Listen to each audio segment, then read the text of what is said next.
As we reach the end of the year, I thought it would be a good idea to do a list of my favorite animes I've seen in 2015. However, the format of this list will be a little different than, say, my other countdowns, since anime is a tricky thing now due to YouTube Red, and I don't want this video to be taken down faster than a hungry leopard finding their prey.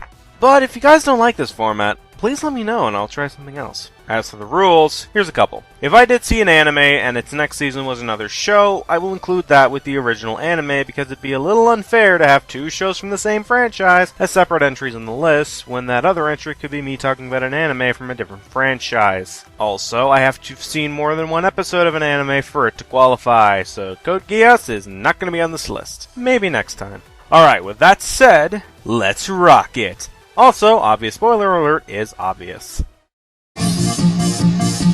Coming in at number 5 is a weird one, so to say. Rainy Coco. What? Exactly. This show came out in 2015, and it's based on a manga series odds are none of you have ever heard about.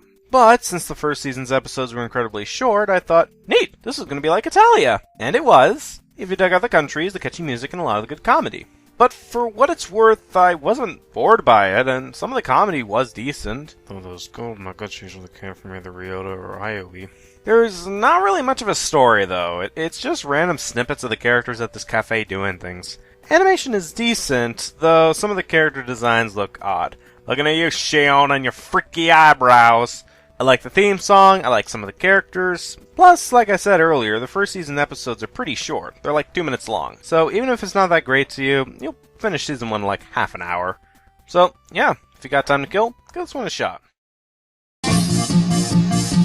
Coming in at number 4 is Dragon Ball Super. Growing up, I loved watching Dragon Ball Z. The great fights, the awesome music. I'd be lying if I said it didn't make an impact on my life. So when I heard Dragon Ball was getting a new anime, my reaction was like, well, this. I fucking shit! Oh my god! Somebody get me a motherfucking table to flip! The battles are still a lot of fun to watch, though episode 5's animation was dog shit. It has a lot of good comedic bits, the music is really good, the characters are pretty good, especially Beerus and Whis.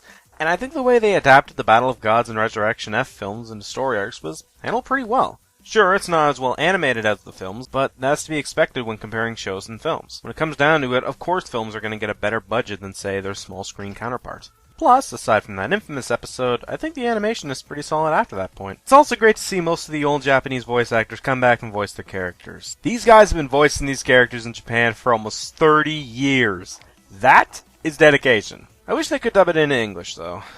Oh well, maybe 2016. Coming in at number 3 is Bleach. And now I hear an angry mob. So before I murder that mob, let me explain why I like this show. I heard a lot of good things about Bleach from my friends, so once I saw it was on Netflix, I thought, okay, I'll give it 3 episodes, then move on. I'm currently on episode 64. I like the fights, the animation's pretty solid, the music is pretty good, and a lot of the characters, specifically in Ichigo's group, have a lot of depth to them. Hell, I could argue Ichigo is more unique than Naruto or Luffy, at least from the episodes I've seen. He doesn't have a goal to be the king or get a treasure, he's just a spiky-haired kid who wants to help people. I also like the story for the most part, and some of the antagonists were pretty interesting characters, such as Captain Zaraki, Aizen, and even Byakuya to an extent. It does get very slow at points, but after getting past that, it was a lot of fun to watch, and I'm looking forward to the Arcana arc. And no, I'm not watching Bound arc, because it's a piece of crap, and it's also filler. Coming in at number 2 is a shocker. I don't like shows that focus on emotions or drama all the time. So when I heard that there was a show that focused on this, as well as drama, and was deemed one of the best animes out there, I was like, challenge accepted, biatch! A lake full of tissues later, and I finished Clawnaut/Clawnaut After Story. Oh my god, this surprised me a lot. I didn't think the show would impact me this much, but it did. The animation was great, the characters were really good. I liked a lot of the arcs in the show were focused on the characters, so that way they could be developed and allow the audience to sympathize with them most of the time. I loved Tomoya as a character, I loved his relationship with Nagisa as it grew throughout both shows, loved the emotional moments, the music was probably my favorite soundtrack I've heard all year. It is seriously one of the best animes I've seen in a long while. It was so good in fact, that not only did I do 4 countdowns on this series, but I also did reactions to both shows on the 2021 Gamers. It was a lot of fun. So, what keeps it at number 1? Well, After Story wasn't as good as the original Clawnaut in my humble opinion. And the ending's way of trying to combine the visual novel's bad and good ending was about as successful as a guy putting a square object into a circle hole.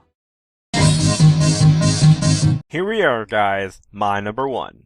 So what is it? Well, I found this anime after watching a fellow reviewer talk about it a couple years back, and after rewatching their review and finding it on Netflix, I thought, why not give it a shot?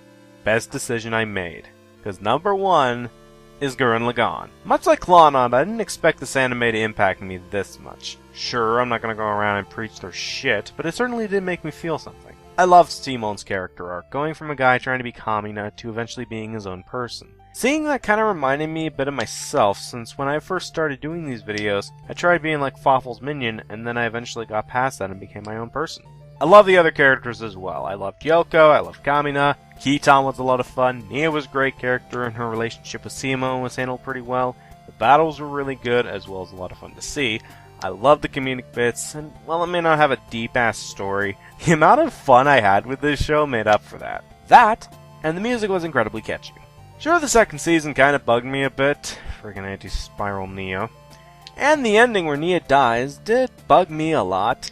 And, yeah, I know Gainax endings, that doesn't mean I have to like it. But the moments in between that were still good and helped me ignore these problems, even for a little bit. So that concludes my list. What were your favorite animes you saw this year? Let me know in the comments below, and have a great day, guys.